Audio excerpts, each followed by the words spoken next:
बहुत ध्यान से सुनिए। यदि आप किसी परिस्त्री गमन, बहुत शास्त्रों में बार बार आता है तो आप मान लीजिए बात, अगर आप परिस्त्री गमन करते हैं तो फिर केवल बातें बना लीजिए, बात समझ में नहीं आएगी आपको, यह अध्यात्म समझ में नहीं आएगा, ऐसे उड़ जाएगा, पकड़ में ही नहीं आएगा। ना स्त्री प्रसंगी, स्त्री प्रसंगी आप तो परिस्त्री गमन नहीं करते, पर जिसको मित्र बनाए हुए हैं वो व्यभिचारी परिस्त्री गमन करने वाला है, तो उसके संग से आपका हृदय मलिन हो जाएगा। श्री शौभरी जी महाराज, संगम त्यजेत मिथुन व्रति नाम मुमुक्षु सर्वात्मना न विसजेत बहिरिंद्रियाणि। ऐ मुमुक्षु, संसार सागर से मुक्त होने की इच्छा रखने वाले उपासक, संगम त्यजेत, संग का त्याग कर दो। किनके? जो केवल मैथुन सुख को ही परम सुख माने हुए हैं। संगम त्यजेत मिथुन व्रति नाम मुमुक्षु। आप इस संसार से मुक्त होना चाहते हैं तो ऐसे लोगों का संग भी त्याग कर दें। ना स्त्री प्रसंगी मिलत यत, तो इदम स्थानम आश्रित्य। कैसे हम आश्रय लें, वो कैसे हम मान लें कि हम प्रिया प्रीतम के हो गए, ऐसे मानो। ऐसे चलोगे तो तुम्हारा हृदय स्वीकार कर लेगा। तुम अगर गंदे आचरण करोगे तो केवल बातें रहेंगी, हृदय स्वीकृत नहीं होगा प्रिया प्रीतम के चरणारविंद की शरणागति से, तो फिर निर्भय, निश्चिंतता, निशोकता आ ही नहीं सकती। अगर नहीं आ रही तो आप में कहीं ऐसी त्रुटियां हैं, उनको सुधारिए। श्रीपाद कह रहे हैं सर्वम द्वंद्वातीतोत्र। ये जो प्रिया प्रीतम के चरणारविंद की निश्चिंत बेपरवाह करने वाली स्थिति है, ये आती है द्वंद्वातीत होने पर। द्वंद्व, शत्रु मित्र, मान अपमान, निंदा स्तुति, हर्ष शोक, जय पराजय, ये सब द्वंद्व के अंतर्गत आते, जन्म मृत्यु आदि। अगर आप श्री वृंदावन का आश्रय लेकर ये सावधानी करते हैं कि अपने चित्त से चिंतन, राधा राधा राधा, कोई पद गाए, वृंदावन की परिक्रमा का चिंतन, यमुना जी का चिंतन, सत्संग का चिंतन, रसिकों का चिंतन, यहां की किसी एक लता को अपने नेत्र में बैठा लो, रोज उसको प्रणाम करो, मन से आलिंगन करो, दर्शन करो, कहीं भी हो, एक लता आपको प्रिया प्रीतम की प्राप्ति करा देगी। वृंदावन की लता सम कोटि कल्प तरुणाई। बड़े भाग्य, अहो भाग्य। बात मान लो, बस सच्ची बताना, आपका चित्त संसार का चिंतन करता है या प्रभु का? सच्ची बताना। अपने तो घर के हैं, ऐसे पूछा, उनका संसार का, तो हम कहा हम खोपड़ी के बल खड़े होकर समझाएं तो भी समझ में नहीं आएगा आपकी। क्यों नहीं समझ में आएगा? चित्त का चिंतन संसार का हो रहा है तो हम भगवान को कैसे जान जाओगे? संसार के चिंतन से रहित जो चित्त होता है उसको जानना नहीं पड़ता, भगवान खुद परिचय दे देते हैं। सोई जाने जेहि देहु जनाई। भगवान क्या है, भगवान कैसे हैं, भगवान का कैसा ये संसार रूप है, भगवान की कैसी दिव्य लीला है, ये सब स्वयं जगत गुरु भगवान आपके हृदय में बता देंगे। आपका कार्य है एकमात्र भगवान की आज्ञा पालन करना। भगवान की आज्ञा है मेरा अनन्य चिंतन तुम करो और बेपरवाह हो जाओ। जो तुम्हें कर्तव्य कर्म मिला उसे करो और मेरा नाम जप करो, अनन्य चिंतन करो। मैं योगक्षेम देख लूंगा, मैं तुम्हें संसार समुद्र से पार कर दूंगा, मैं तुम्हारे सारे पाप नष्ट कर दूं। ये भगवान के वचन है। आप ऐसे वृंदावन की एक लता का चिंतन करने से भगवत प्राप्ति हो जाएगी। आप करो, देखो तो। ये लता जानते हो, बड़े बड़े परमहंसों के द्वारा वंदनीय पूज्य जो प्रेम रस में डूबे हुए महापुरुष, वो श्री जी की सेवा के लिए यहां खगमृग पशु पंछी लता बने हुए, मलिन नेत्र है इसलिए हम नहीं जान पा रहे। द्वंद्वातीतोत्र, बिना द्वंद्वातीत स्थिति हुए आप प्रभु के आनंद को नहीं प्राप्त हो सकते। अनुकूल मिला तो हर्षित हो गए, प्रतिकूल हुआ तो शोकित हो गए, जय हुई तो ढोल बज रहे हैं, पराजय हुई तो निराश हो। एक वही स्थिति है।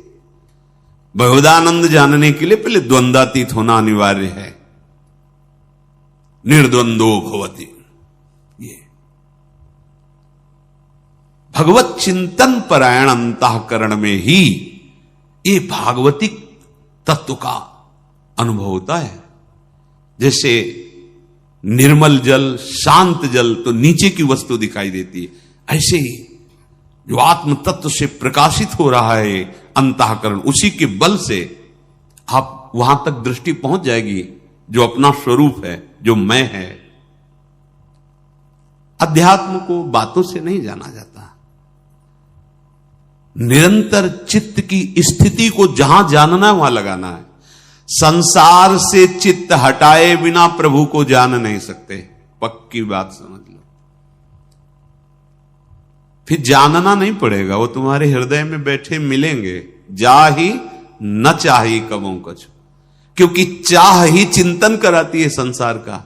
जब कोई चाह ही नहीं, चिंतन ही नहीं संसार का, न सोचती न कांक्षती, तो ब्रह्मभूत हो गए। प्रसन्न आत्मा, अखंड प्रसन्नता जागृत हो गई। कंदादि भीर पर वशै कल्पयन देह वृत्तिम, निरपेक्ष भाव से शरीर से भी रहेंगे, इसकी भी कोई परवाह नहीं। चित्त से तभी चिंतन अखंड बनेगा। देह चिंतन, देह के निर्वाह का चिंतन, आराध्य देव पर जो हमें उपासना या कर्म कर्तव्य मिला है उसे दृढ़ता पूर्वक करते हुए भगवत स्मरण परायण, जो मिल जाए भगवत इच्छा से देह पालन हेतु, वो वस्त्र, वो भोजन, विलासिता का भाव अंदर नहीं होना चाहिए। जैसे प्रभु रखें तो अत्युज्वल भाव आपके हृदय में प्रकाशित हो जाएगा। एक एक शब्द समझो। अगर आप ऐसे चलोगे तो भावे नात्युज्वले नात्मनि मधुरतरे न्यस्य राधा पदाब्ज, जिसकी चाह है वो बात बन गई। कैसे बनेगी? किसी भी स्त्री की तरफ काम भाव से मत देखो, चरणों की तरफ देखो, निकल जाओ। ज्यादा मनमानी करोगे तो ये जीवन व्यर्थ चला जाएगा।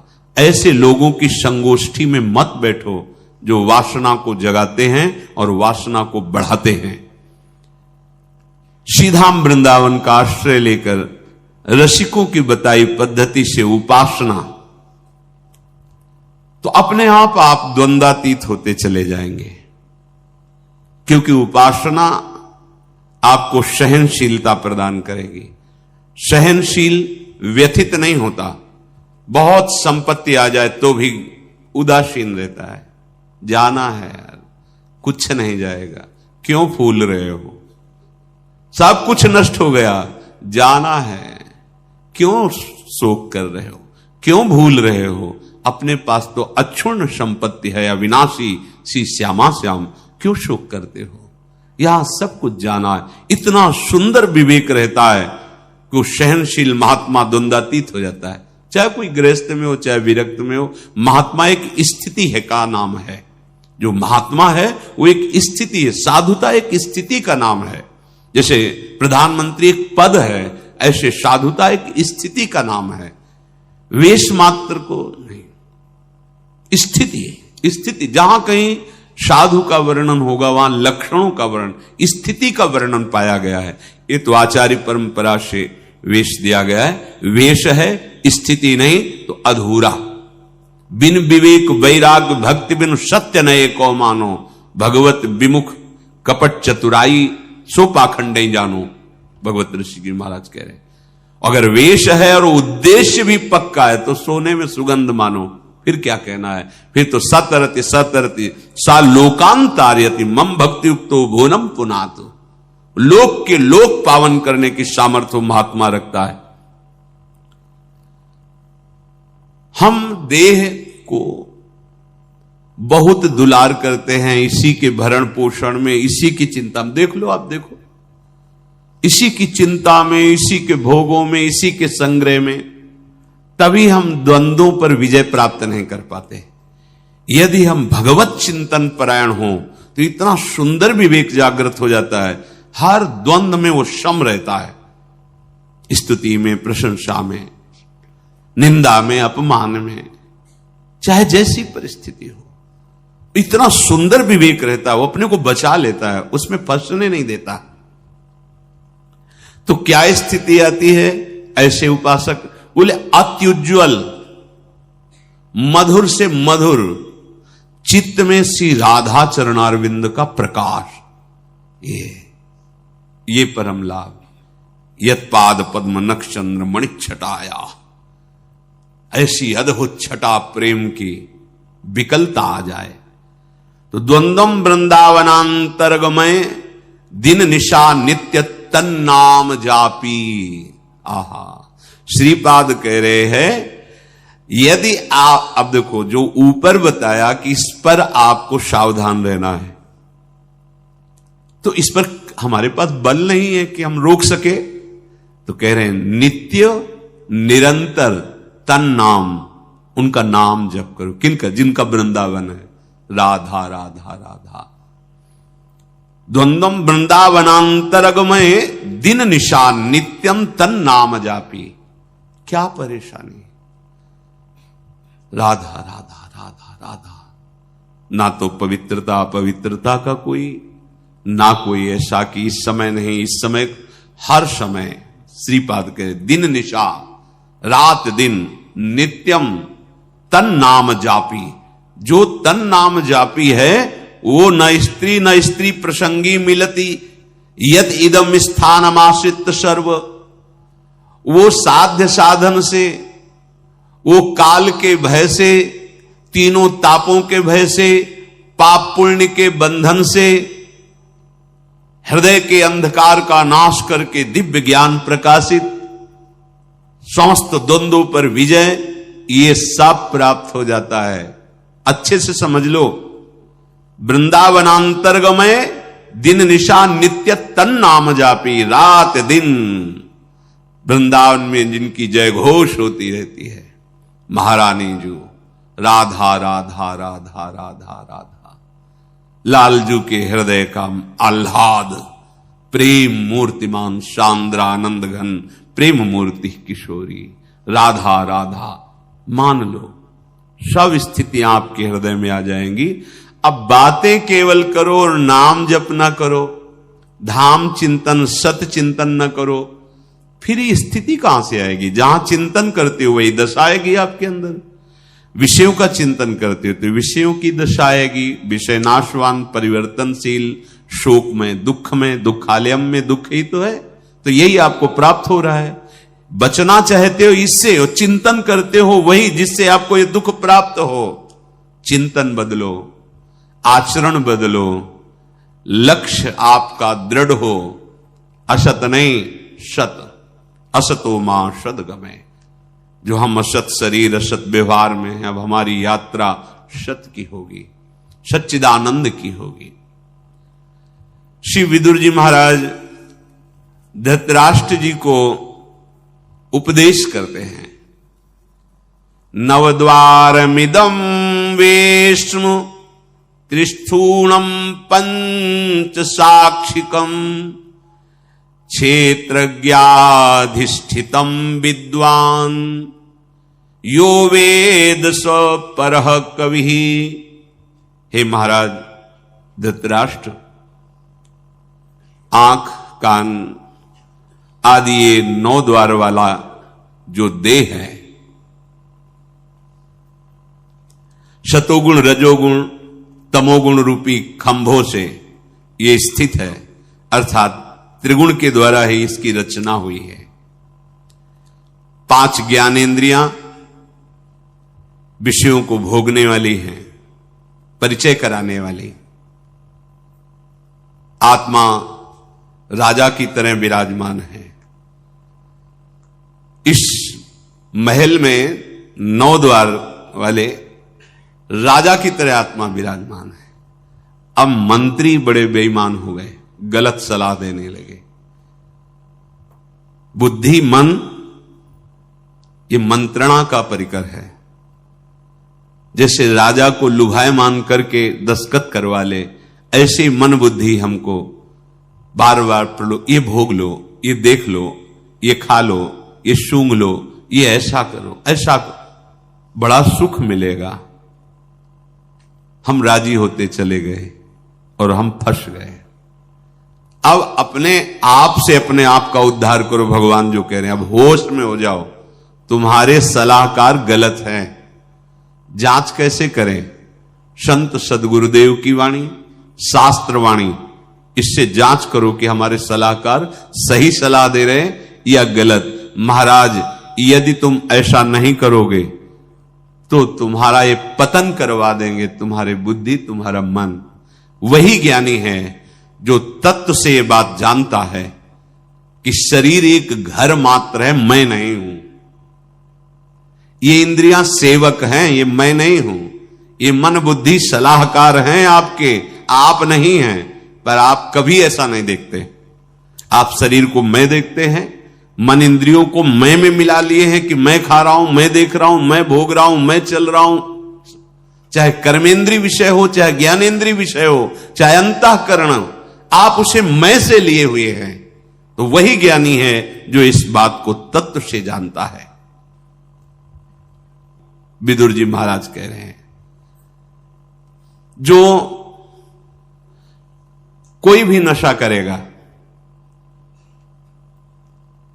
मत्तः, शराब पीना, गांजा पीना आदि आदि जो ये नशे हैं, नहीं भाई। देखो, भगवान का प्रसाद जिसे कहा जाता है, उस सर्व दुखों का हरण करने वाला है। और भगवान का प्रसाद, भगवान का नाम, भगवान का उच्छिष्ट प्रसाद, जो हमारे हृदय के पापों का नाश करके प्रसन्नता प्रदान, प्रसादे सर्व दुखा नाम हा निरस्योपजायते। प्रसाद का मतलब ये नशा नहीं है।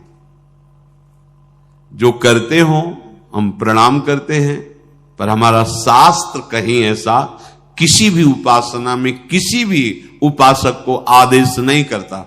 सिद्ध पुरुषों की बात अलग है। जैसे भगवान शिव हलाहल जहर पिए, तुम एक बूंद पियो मर जाओगे। एक महात्मा थे, 10 तोला संख्या रोज खाते थे। पूज्यपाद उड़िया बाबा ने सुना उनका, ऐसा कैसे हो सकता है? अरे 1 तोला में 10-5 मर जाए, फिर 10 तोला। बोले महाराज झूठ बात नहीं, वो रोज शाम के 4 बजे पाते। बाबा गए उनके यहां तो पूछा, तो उन्होंने मुस्कुरा के कहा, हाँ पाते। 10 तोला संख्या आप कैसे पा जाते? बोले शाम के 4 बजे बैठना, सिलबट्टा में डाला धतूरा संख्या जहर, पीसा, खप्पर में धोया, पी गए। बोले हमारा रोज का आहार है ये। हमें महापुरुषों का वही अनुकरण करना है जो उनके उपदेश से मिलता हो। कोई भी नशा, यहां देखो धर्मराज के साक्षात स्वरूप है, कोई भी नशा करने वाला तत्वबोध को प्राप्त नहीं होता। जो तत्वबोध को प्राप्त हो गया है उसके ऊपर कोई नियम नहीं है। जैसे आद्य गुरु भगवान शंकराचार्य जी आगे जा रहे थे, पीछे शिष्यजन जा रहे थे। पता नहीं क्या भाव आया, मछलियां उठाई, ऐसे बिक रही, ऐसे उठाए वो खा लिया। जब देखा गुरुजी ने खा लिया तो 4 शिष्यों ने नहीं खाया और शेष ने।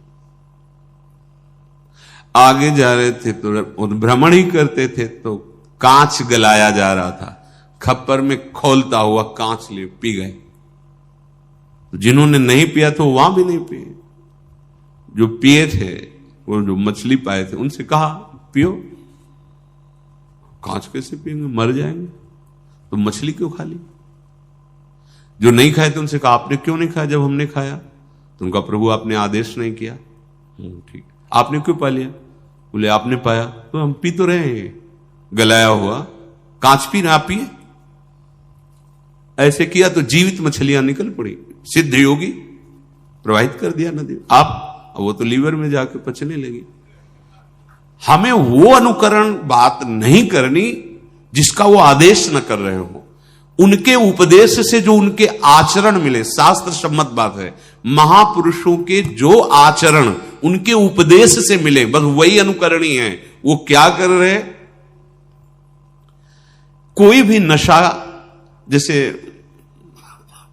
कहते हैं भाई हमने सुना है ऐसे, फिर ध्यान में अल्यो ब्रह्मलोक पहुंच गए।